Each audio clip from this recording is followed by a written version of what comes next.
കേരളത്തിൽ കഴിഞ്ഞ 2 ദിവസമായി ചർച്ച ചെയ്യുന്ന ഒരു പേരുണ്ട്, കള്ളൻ വിജയൻ.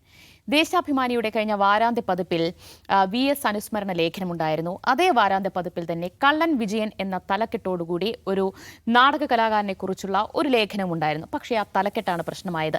അത് അതിൽ വന്നു കഴിഞ്ഞാൽ പ്രശ്നമാകും, ആ രീതിയിൽ വാരാന്ത്യ പതിപ്പ് ഇറങ്ങിക്കഴിഞ്ഞാൽ പ്രശ്നമാകുമെന്ന് തോന്നി അത് ഞായറാഴ്ച ഇറങ്ങേണ്ട പതിപ്പ് ഇറക്കിയില്ല. ആ ലേഖനം ഒഴിവാക്കിക്കൊണ്ട് ഇന്നലെയാണ് ദേശാഭിമാനിയുടെ വാരാന്ത്യ പതിപ്പ് ഇറങ്ങിയത്.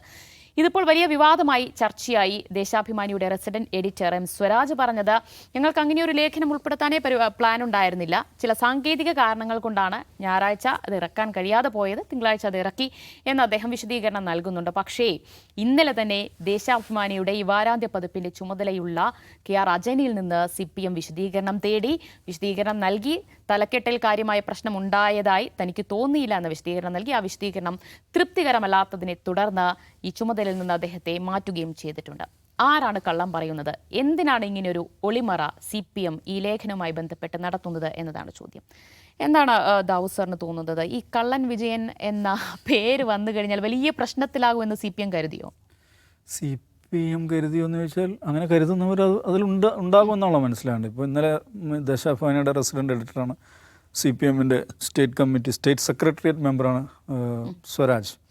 സ്വരാജ് പറഞ്ഞ സാങ്കേതിക കാരണങ്ങളാലാണ് ഇത് മുടങ്ങിയത്. എന്താണ് ആ സാങ്കേതിക കാരണങ്ങളെന്ന് അദ്ദേഹം വിശദീകരിക്കേണ്ടത്. അതങ്ങനെ കൺവിൻസിങ് ഏതോ ഒരു പ്രസ്, ഈ പ്രസ് ഒന്നല്ല, എങ്ങാണ്ടോ ഏതൊരു യൂണിറ്റിൽ അടിക്കുന്നത് പുറത്തെ പ്രസ് എന്നാണ്. അതുകൊണ്ട് അത് എനിക്കൊന്നും മനസ്സിലാവുന്നില്ല അതെങ്ങനെയാ. എനിവേ, പക്ഷെ അദ്ദേഹം വളരെ കൂളായിട്ട് അങ്ങനെ ലേഖനം ഞങ്ങൾ പ്രസിദ്ധീകരിച്ചിട്ട് അങ്ങനെ സംഗതിയേ ഇല്ലെന്നാണ് പറയുന്നത്. പക്ഷേ ഈ ലേഖനം എഴുതിയ ആൾ പറയുന്നത് എന്താണ്? എനിക്കാണ് തെറ്റുപറ്റിയത്. പുള്ളി ആവേശത്തിൽ പാർട്ടിയെ രക്ഷിക്കാൻ വേണ്ടിയാണെന്ന് തോന്നുന്നു. പാർട്ടിക്ക് തെറ്റൊന്നും പറ്റിയിട്ടില്ല, എനിക്കാണ് തെറ്റുപറ്റിയത് എന്ന് പറയുന്നത്.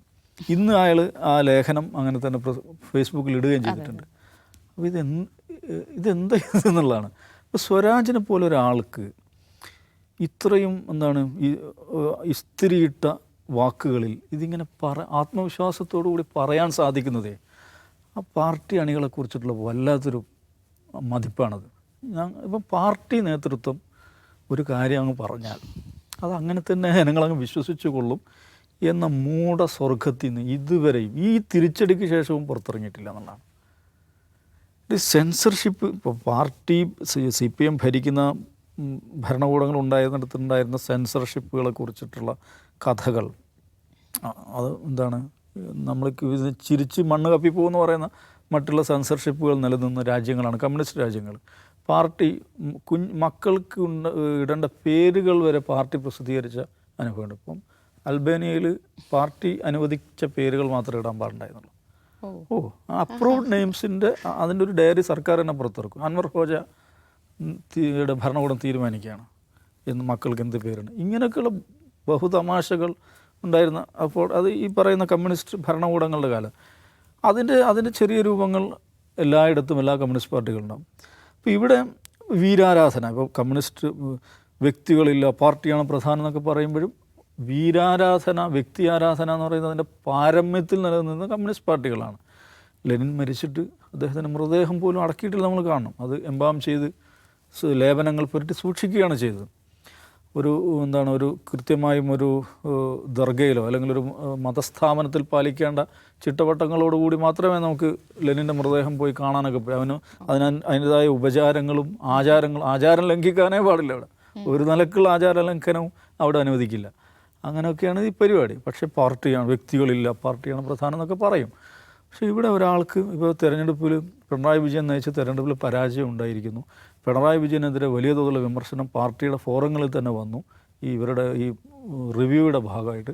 അപ്പോൾ അതിനുശേഷം കള്ളൻ വിജയൻ എന്നൊരു വാക്ക് വരുന്നതിൽ എന്തോ ഒരു അപകടം അവർ മണക്കുന്നുണ്ടാവും എന്നുള്ളതാണല്ലോ. ഇത് പിണറായി വിജയനുമായി ബന്ധപ്പെട്ടോ അല്ലെങ്കിൽ ഞാൻ ആദ്യം വിചാരിച്ചത് കള്ളൻ വിജയം എന്ന പേരിൽ കഥയായിരിക്കും, കഥയാണെന്നോ ആ കഥയിലൊരു കഥാപാത്രമാണ് ഈ കള്ളൻ വിജയം. അപ്പം അങ്ങനെ ഒരാൾക്ക് വേണമെങ്കിൽ ഒരു ഇൻറ്ററാക്റ്റായിട്ട് ഇതേക്കുറിച്ചാണെന്നൊക്കെ. അതല്ല, ഇത് ഒരു നാടക പ്രവർത്തകനെ കുറിച്ചിട്ടുള്ള വെഞ്ഞാറമൂടിലോ മറ്റുള്ള ഒരു നാടക പ്രവർത്തകനെ കുറിച്ചിട്ടുള്ള ഒരു ഫീച്ചറാണ്. കഥയും ഒന്നുമില്ല. അയാളെ കള്ളൻ വിജയൻ എന്നാണ് ആളുകൾ വിളിക്കാറ്. പക്ഷേ കള്ളൻ വിജയൻ എന്ന് ഒരു തലക്കെട്ടിൽ വരുമ്പം അത് രാജാവിന് ബുദ്ധിമുട്ടാവുമോ എന്ന് പ്രജകൾ ഭയക്കുകയാണ്. ആ ഭയതുരം ഭരണം മാറിയിട്ടും ഭയം മാറിയിട്ടില്ല.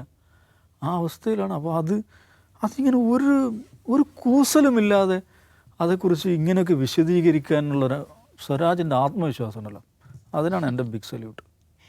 ശരി, ആ പേര് അത്രത്തോളം ബുദ്ധിമുട്ടിലാക്കിയിട്ടുണ്ടായിരുന്നിരിക്കണം. പക്ഷേ ഇങ്ങനൊരു നടപടിയിലൊക്കെ പോയത് അത് പാർട്ടിയെ തന്നെ അപഹസിക്കുകയല്ലേ?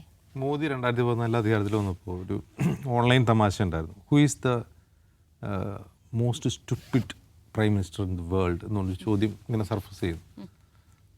ഇതിങ്ങനെ പലരും ഷെയർ ചെയ്യും, ആരാണ് ഏറ്റവും മണ്ടനായ പ്രധാനമന്ത്രി. അപ്പോൾ അതിൻ്റെ അടിയിൽ വന്നിട്ടൊരു മിത്രം കമൻറ്റ് ചെയ്താണ്, ഡേ മണ്ടൻ ഗുണാപ്പി, ഞങ്ങളെ കൂടുതൽ മണ്ടനാക്കല്ലടേ, ആരാണ് ഏറ്റവും മണ്ടനായ പ്രധാനമന്ത്രി എന്നൊക്കെ ഞങ്ങൾക്കറിയാം എന്ന് പറഞ്ഞതുപോലെ ഈ കള്ളൻ വിജയൻ എന്ന ഒരു വാക്ക് കാണുമ്പോൾ അത് എന്നെക്കുറിച്ച് മാത്രമാണെന്ന് പാർട്ടി അണികൾക്ക് തോന്നുമ്പോൾ അതിലൊരു പ്രശ്നമുണ്ടല്ലോ. ഇപ്പോൾ കള്ളൻ വിജയൻ എന്ന് പറഞ്ഞാൽ ആ പേര് അയാളെ ഓമനയത്വത്തോടെ ആളുകൾ വിളിച്ച പേരാണ്, വാത്സല്യത്തോടെ വീട്ടുകാരും നാട്ടുകാരും വിളിച്ച പേരാണ് കള്ളൻ വിജയൻ എന്ന്. കൊച്ചു കള്ള എന്നൊക്കെ നമ്മൾ കുട്ടികൾ വിളിക്കില്ല, അതുപോലെ വിളിച്ചതാണ് അയാൾ. അപ്പോൾ അയാൾ അറിയപ്പെടുന്ന, അയാൾ ഇഷ്ടത്തോടെ സ്വീകരിക്കുന്ന ഒരു പേരാണ് കള്ളൻ വിജയൻ എന്നുള്ളത്. നാടക പ്രവർത്തനമാണ്. അപ്പോൾ അയാളെക്കുറിച്ചൊരു ലേഖനം എഴുതുന്നു. അതിന് കള്ളൻ വിജയൻ എന്നല്ലാതെ ഒരു തലക്കെട്ട് നമുക്ക് ചിന്തിക്കാൻ പറ്റില്ല. കാരണം ഒരു മാധ്യമ പ്രവർത്തനം, ഒരു ഡെസ്കിൽ ജോലി ചെയ്യുന്ന ജേർണലിസ്റ്റിനെ സംബന്ധിച്ച് അതിൽ തലക്കെട്ടിൽ കള്ളൻ വിജയൻ വന്നേ പറ്റൂ. അല്ലെങ്കിൽ നമ്മൾ ആ സ്റ്റോറി ഉപേക്ഷിക്കണം, അത് കൊടുക്കണ്ടെന്ന് വെക്കണം. അതല്ലാതെ ആ സ്റ്റോറിക്കകത്ത് അതിൽ നല്ല ഹുക്കിംഗ് ആയിട്ടുള്ള വേറൊരു തലക്കെട്ടില്ല. അപ്പോൾ ഇത് VS കുറിച്ചുള്ള ഒരു അനുസ്മരണം വാരാന്തപതിപ്പിൽ വരുന്നു. അതിൻ്റെ മറുഭാഗത്ത് ഈ കള്ളൻ വിജയനെ കുറിച്ചുള്ള ലേഖനം വരുമ്പോൾ ഡെസ്കിലിരുന്ന ദേശാഭിമാനിയുടെ ഡെസ്കിലിരുന്ന ഏതോ ഒരാൾക്ക് തോന്നി ഇത് വലിയ തോതിൽ ട്രോളാവാൻ സാധ്യതയുണ്ട്. ശരിയാണത്.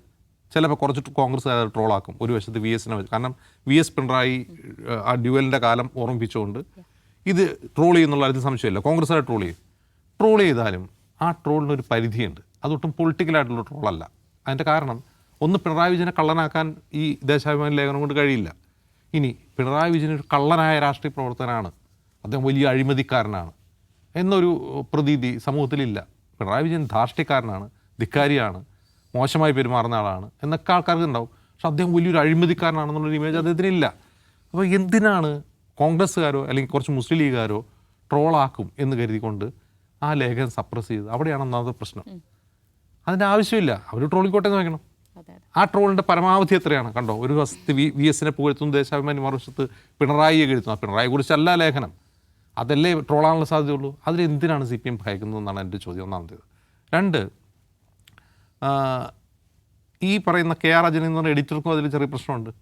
അത് ഈ VS ഇതടിക്കുന്ന അതേ ദിവസം തന്നെ കൊടുക്കേണ്ട ആവശ്യമില്ല. ഹോൾഡ് ചെയ്യാം, അടുത്ത ആഴ്ച കൊടുക്കാമെന്ന് പറഞ്ഞു. അതാണല്ലോ വേണ്ടത്. അത് അടുത്ത ആഴ്ച കൊടുക്കാമെന്ന് പറഞ്ഞു. അദ്ദേഹം ഇത് അങ്ങനെ തന്നെ കൊടുക്കണമെന്ന് അദ്ദേഹം തീരുമാനിച്ചിട്ടുണ്ടെങ്കിൽ അദ്ദേഹത്തിന് മറ്റെന്തോ ദുരുദ്ദേശം ഉണ്ടായിരുന്നാണ് എനിക്ക് തോന്നുന്നത്. അത് വളരെ ഈസിയായിട്ട് പാർട്ടിയും രക്ഷിക്കാം, ദേശാഭിമാനിയും രക്ഷിക്കാം, പിണറായിയും VS രക്ഷിക്കാവുന്നൊരു തീരുമാനമാണത്. ഒരു ന്യൂസ് ഡെസ്കിലെ ഒരു എഡിറ്റർക്ക് അദ്ദേഹത്തിൻ്റെ വിവേചനാധികാരമാണ്. നമുക്ക് അടുത്ത ആഴ്ച കൊടുക്കാം എന്നാൽ അത് എഴുതിയ TC രാജേഷിനോട് പറയുകയാണ്, നമുക്ക് അടുത്ത ആഴ്ച കൊടുക്കാൻ കേട്ടോ, ഒരു ഫോൺ കോളിൽ തീരുന്ന പ്രശ്നമുള്ളത്. അല്ല, ഇനിയിപ്പോൾ പ്രശ്നം ഉണ്ടെന്ന് തന്നെ കരുതിക്കോ. അല്ല, പ്രശ്നം ഉണ്ടാവുന്ന മുൻകൂട്ടി കണ്ടിട്ട് ഞാനിത് ഇറങ്ങുന്ന മുമ്പ് പിൻവലിച്ചല്ലോ. അവിടെ ഇരിക്കുന്നവർക്ക് തോന്നി ഇത് കുഴപ്പമാവും. ഇതിൽ പരമാവധി പ്രശ്നം ഉണ്ടാകുന്ന ആർക്കാണ്? TC രാജേഷാണ്. അദ്ദേഹത്തെ സംബന്ധിച്ച് തൻ്റെ ആർട്ടിക്കിൾ പ്രസിദ്ധീകരിച്ചു വരുന്ന അദ്ദേഹം അതൊരു പാർട്ടി അനുഭാവി കൂടിയാണ്. ആഗ്രഹമുണ്ടാവും അദ്ദേഹത്തെ ഫോൺ വിളിച്ചു പറയാം അടുത്ത ആഴ്ച കൊടുക്കട്ടെ, ഇങ്ങനെ പ്രശ്നം ഉണ്ടെന്ന് പറഞ്ഞാൽ അദ്ദേഹത്തിന് അത് മനസ്സിലാവും. ഇത് വലിച്ചു നീട്ടി, രണ്ടു വശവും വലിച്ചു നീട്ടി വല്ലാത്ത കുഴപ്പത്തിലാക്കി അവസാനം പാർട്ടിയുടെ അത്യാവശ്യം ക്രെഡിബിൾ മുഖമായ M സ്വരാജിനെ കൊണ്ട് നുണയും പറയിപ്പിക്കുകയാണ്. അദ്ദേഹം സത്യാനന്തര കാണുന്ന ആളാണ്. അദ്ദേഹത്തെ കൊണ്ട് നുണ പറയിപ്പിക്കുകയാണ്. സാങ്കേതിക പ്രശ്നം കൊണ്ടാണ്. അദ്ദേഹത്തിൻ്റെ മുഖത്ത് തന്നെയുണ്ട് ആ വിമിഷ്ടം നുണ പറയുന്നതിൻ്റെ. ഇതിൻ്റെ വല്ല ആവശ്യമുണ്ടോ? ഒന്നുമില്ല. വളരെ നിസ്സാരമായ കാര്യമാണ്. അതിനെ വലിച്ചു നീട്ടി എന്താക്കി ഇപ്പോൾ ദൗസാഹിബിനെ കൊണ്ടല്ലേ ഇതിൻ്റെ കാര്യം വരെ പറയിപ്പിച്ചു. ഇതാണ് സംഭവം. അപ്പോൾ ഇത് വളരെ സിമ്പിളായിട്ട് പരിഹരിക്കാവുന്നൊരു പ്രശ്നമായിരുന്നു. അത് പ്രസിദ്ധീകരിച്ചതുകൊണ്ട് തന്നെ ഈ പറയുന്ന വലിയൊരു ഇമ്പാക്റ്റ് പിണറായി വിജയനോ CPM ഉണ്ടാവാൻ പോകുന്നില്ല. ഇനി വന്നാൽ തന്നെ അത് ട്രോൾ ചെയ്യുന്ന ലീഗുകാരും കോൺഗ്രസ്സുകാരായിരിക്കും. അതിന് അത്രത്തേക്ക് റീച്ചേ ഉള്ളൂ.